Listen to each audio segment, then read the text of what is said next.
Good day. I am Lord Jooste.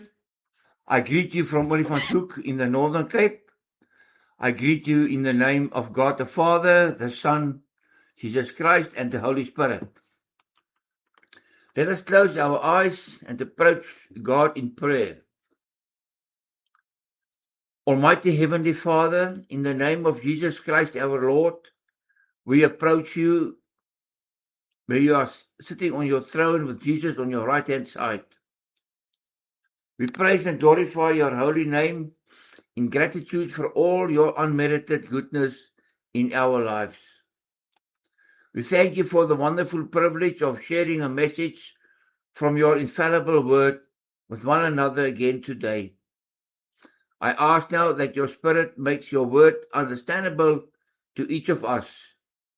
Yourself be the preacher. Amen. Our scripture reading comes from two parts of the Bible this day.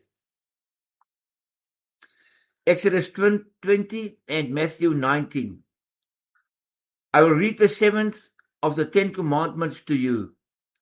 Exodus 20 verse 14. You shall not commit adultery. Another translation put it this way.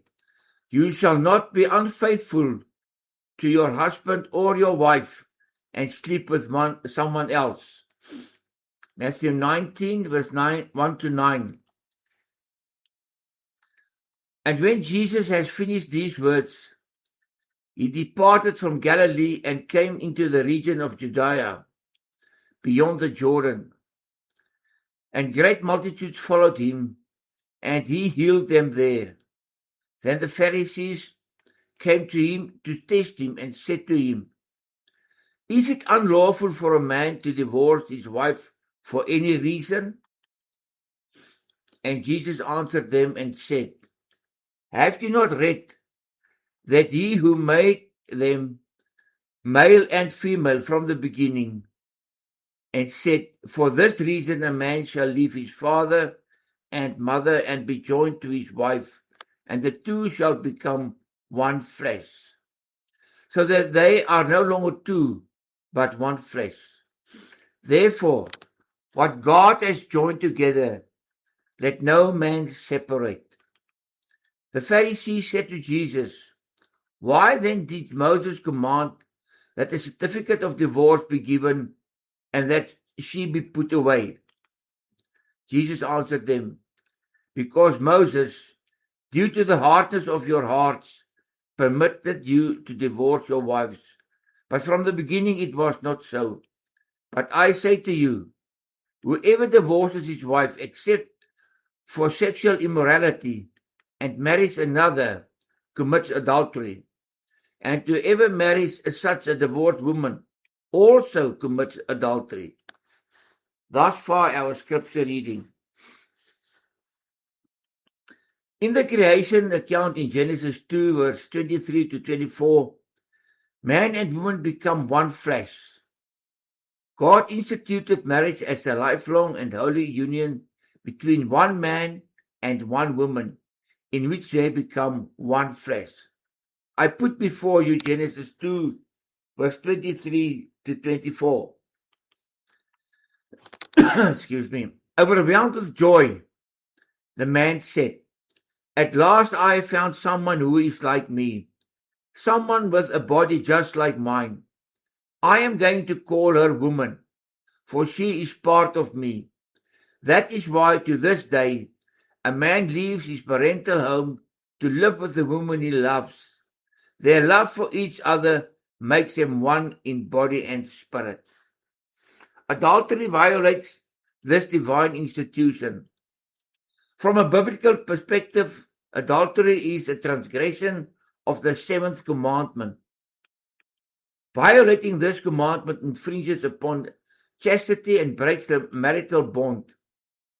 In ancient times, adultery was viewed as an encroachment upon another person's marriage and possessions. It was thus regarded as a violation of property rights and a breach of contract.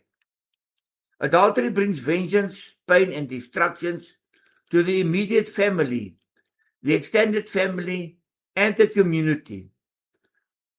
Although adultery harms one's spouse, children, and even extended family and friends, the Bible views it primarily as a sin against God himself.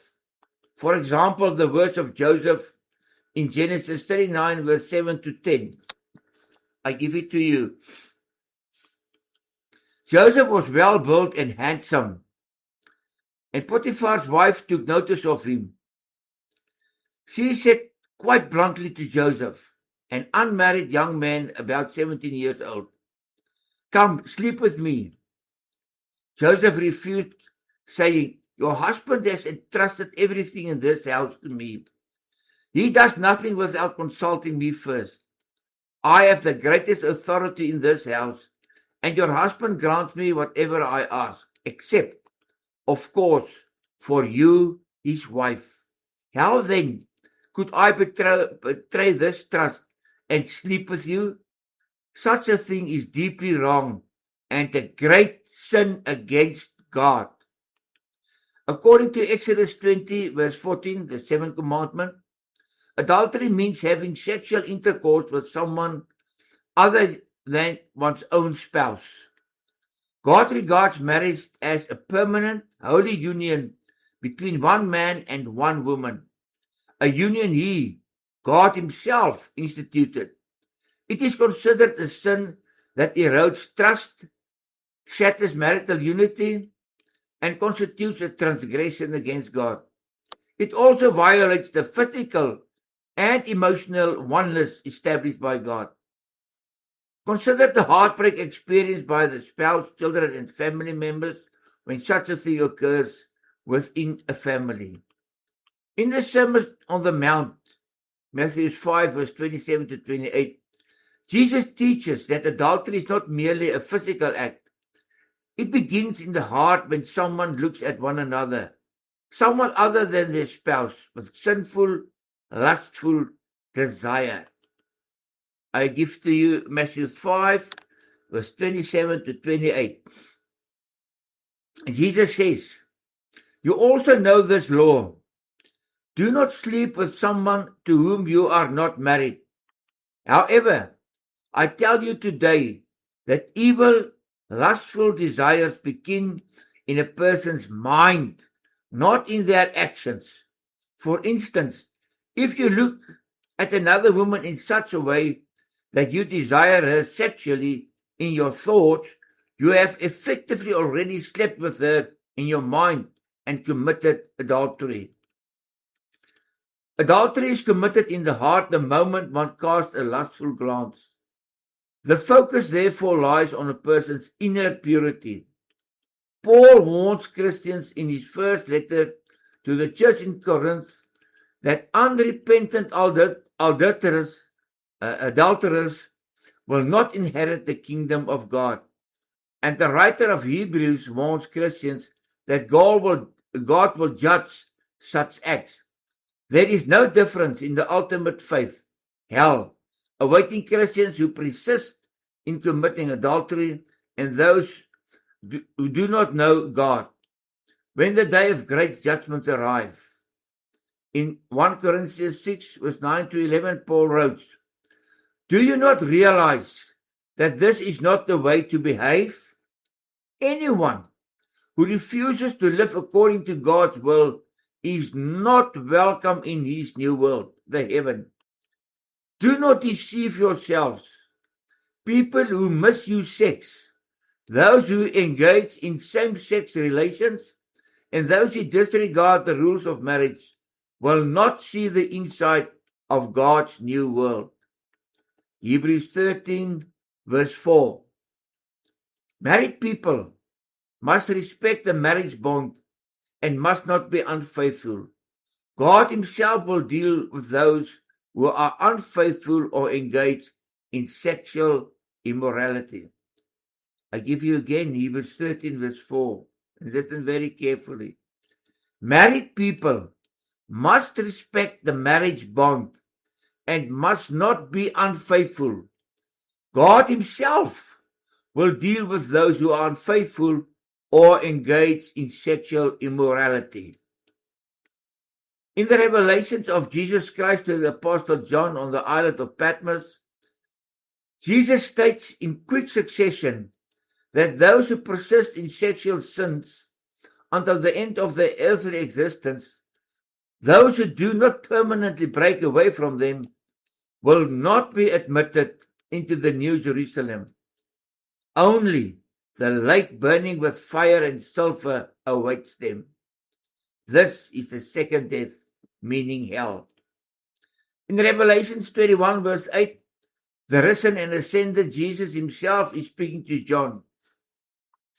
And I quote for you, "But a sea of burning flames and sulfur awaits for other people.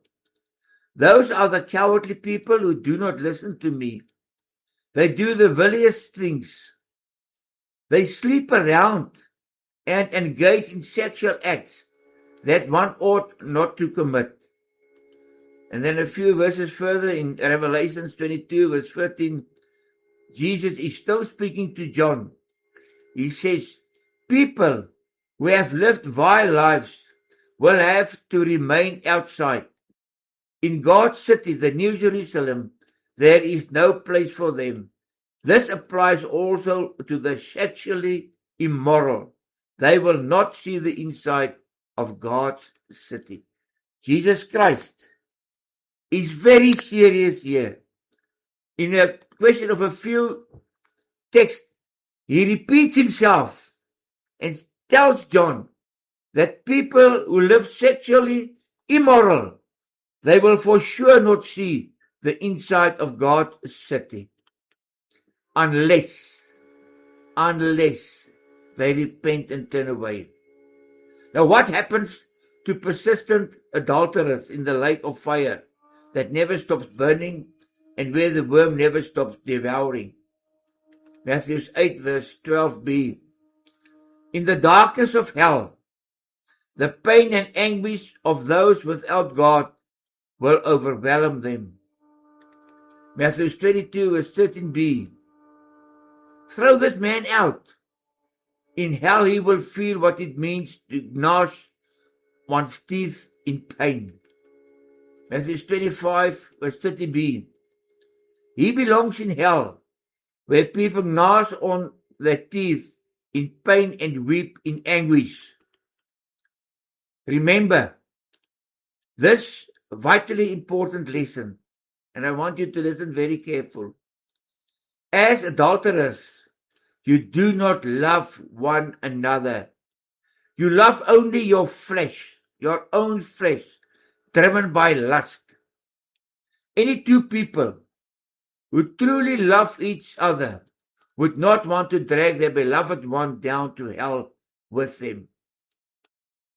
I'm going to give to you this again and give it a very good thought. Remember this vitally important lesson today. As adulterers, you do not love one another. You love only your own flesh, driven by lust. Any two people who truly love each other would not want to drag their beloved one down to hell with them through the action of adultery. Dear listener, you who are an adulterer, think very, very carefully. Do you want your partner in lust to be with you in God's forsaken hell for all eternity? A place where self-reproach and mutual recriminations will consume you every second of eternity. Hell, where there is and there will be no love between you and your partner, only a consuming hatred for all eternity, an eternity that never ends. Although adultery is a serious transgression, it is not an unforgivable sin. Jesus shows mercy to sinners, a sinner such as the woman caught in the act of adultery in the Bible. At the same time, through the working of the Holy Spirit, Jesus calls adulterers to a new life free from sin. I give you John 8 verse 10 to 11. And this is about the woman that was caught in adultery. When Jesus straightened up, he said to the adulterous woman, "Where have your accusers gone? Has no one condemned you?" She answered, "No one, sir." Jesus then said to her, "Neither do I condemn you. Go, and from now on, do not sin anymore." I read to you again. This is very important to concentrate on the last part of what Jesus told her. When Jesus straightened up again, he said to the adulterous woman, "Where have your accusers gone? Has no one condemned you?" She answered, "No one, sir." Jesus then said to her, "Neither do I condemn you. Go, and from now on, do not sin anymore." Just as there was deliverance from sin for this woman in the Gospel of John, so too is there salvation from this sin today for adulterers and adulteresses. Because God is love and deeply loves his creation, he does not wish to punish the adulterer or adulteress. Yet, because he is also just, he must punish the sin of adultery committed by them. Since sin resides within humanity, all adulterers would have been destined for hell. However, because God is merciful, he sends his only begotten Son, Jesus Christ, to earth to pay the price for the sins of all sinners on the cross at Calvary. John 3 verse 16. God so loved mankind, including adulterers and adulteresses, that he gave his only Son, so that everyone who believes in him shall not perish, but have eternal life. Salvation from sin for humanity was thus brought about by God himself through his all-encompassing love and mercy. God accomplished this acquittal from sin through the suffering and crucifixion of Jesus Christ, his only begotten Son, at Calvary. There on the cross, God made Jesus sin. He actually made him sin when he laid the world's sin, including that of adulterers and adulteresses, upon Jesus, the sinless one. Jesus died on the cross and was buried. After 3 days, God raised Jesus from the dead as the victor over death, sin, and Satan. Through Jesus' crucifixion, death, and resurrection, there is now redemption for every adulterer and adulteress who comes to God in faith, led by the Holy Spirit, seeking forgiveness for the sin of adultery. No sin is too small or too great for God to forgive. The blood of Jesus Christ cleanses every adulterer from their sin of adultery. Led by the Holy Spirit, you, as an adulterer or adulteress, realize that you are a lost sinner on the way to hell. Do you want to surrender your life to the Lord today and begin a new life free from adultery? If that is what you wish to do, acknowledge then that without the Lord Jesus, you are a lost sinner on the way to hell, and that you need Jesus as your Savior. Matthew 5 verse 3. Blessed are those who acknowledge and know how dependent they are on God, for the kingdom of God belongs to them. Confess your sin of adultery to God and ask him forgiveness for it. Confess your inability to do anything to earn the Lord's favor. Confess that forgiveness for your sin is found only through the crucifixion, death, and resurrection of the Lord Jesus. Ask God the Father to forgive your sin of adultery and all your other sins. 1 John 1 verse 7 to 9. But if we walk in the light, we have fellowship with one another, And the blood of Jesus, his Son, cleanses us from every sin. If we claim that we have no sin, we deceive ourselves and the truth is not in us. But if we confess our sins, he is faithful and just. He forgives us our sins and cleanses us from all unrighteousness. Acts 8 verse 12. I will be merciful regarding their unrighteousness and will never again think of their sins. Repent. I say again, repent of your wrong path of adultery. Turn away from the sin of adultery and very, very importantly, break with it permanently. Forsake these sins and the sinful lifestyle of adultery that is contrary to the laws, decrees, and will of God. And I want you to pay attention to the next text out of the Bible, Proverbs 28 verse 30. Listen very carefully what it says. And I give it to you now. Whoever hides his sin can expect no good.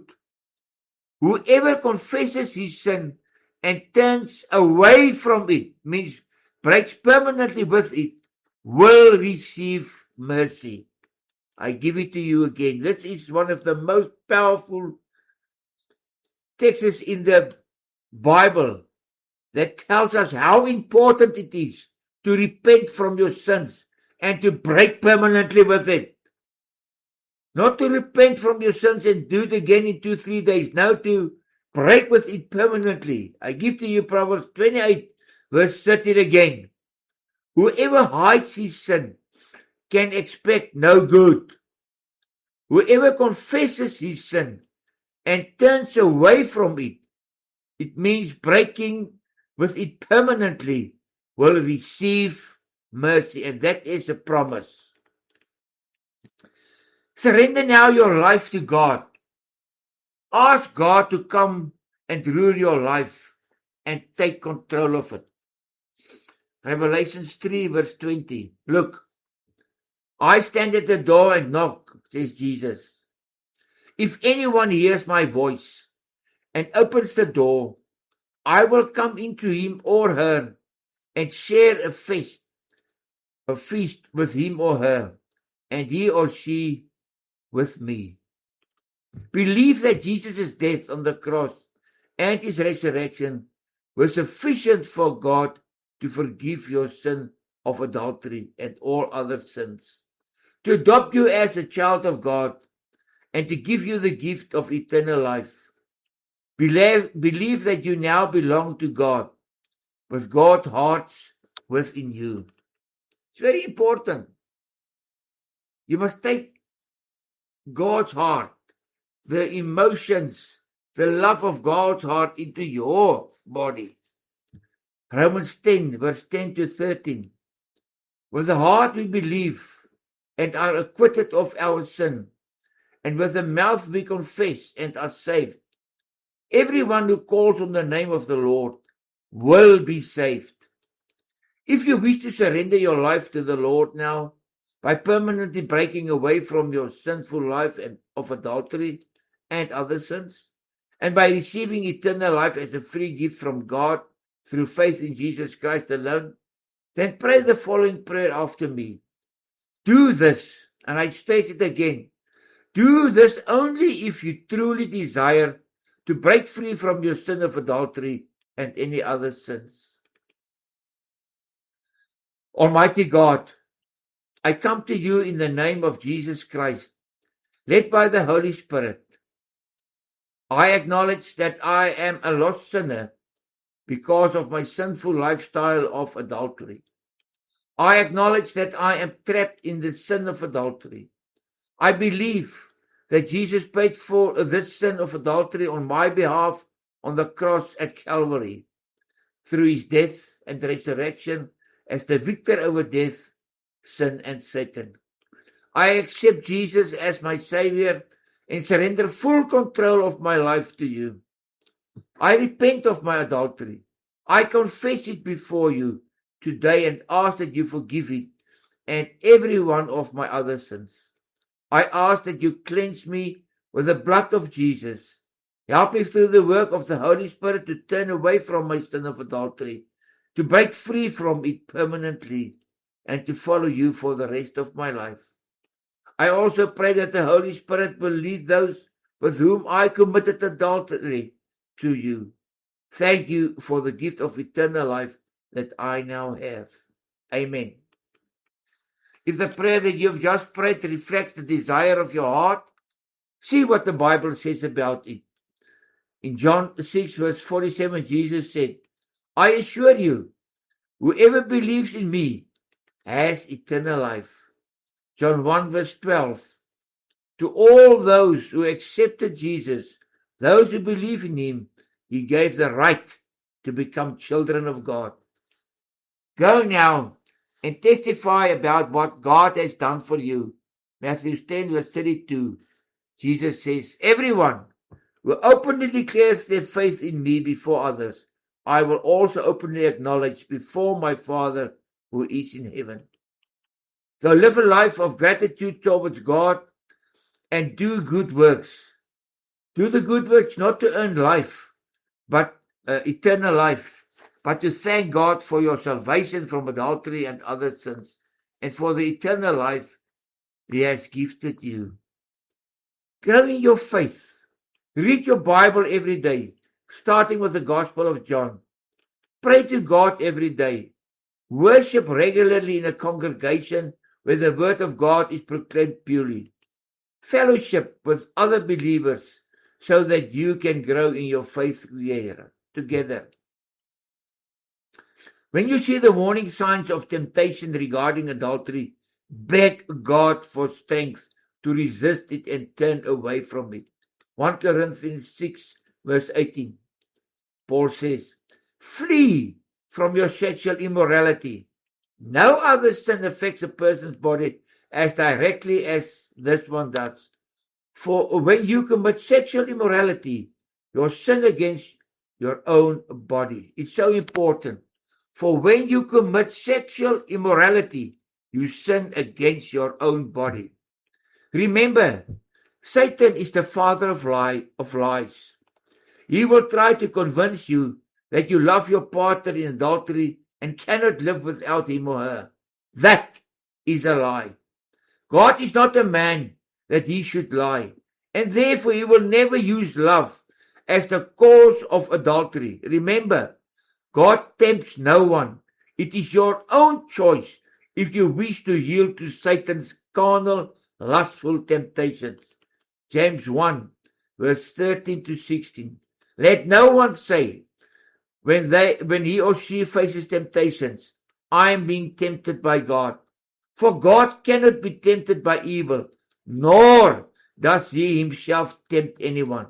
But each person is tempted when he or she is dragged away and enticed by their own desires. Then, after desire has conceived, it gives birth to sin. And when sin has reached full maturity, it brings forth death. Do not be deceived. God is love, and he grants you eternal life. Satan is lust, not love. I give you it again. Satan is lust. False, carnal love intended to satisfy your own fleshly desires. The wages of persistent adultery, just like that of any other sin, is eternal death, hell. 2 Corinthians 5 verse 17. Therefore, anyone who belongs to Christ is a new creation. The old things have passed away, the new has come. Galatians 6 verse 7 to 8. And this is very important. Do not be deceived. God cannot be mocked. You will reap that you sow. If you plant your life in the realm of sin, you will reap death. On the other hand, if you plant your life in the realm of the Holy Spirit, you will receive eternal life as your harvest from God. Amen. Let us pray together.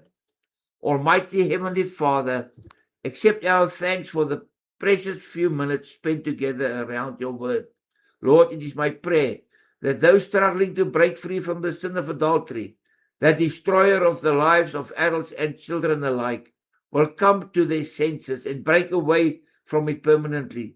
Thank you for those who have already broken free from it during these few minutes together today.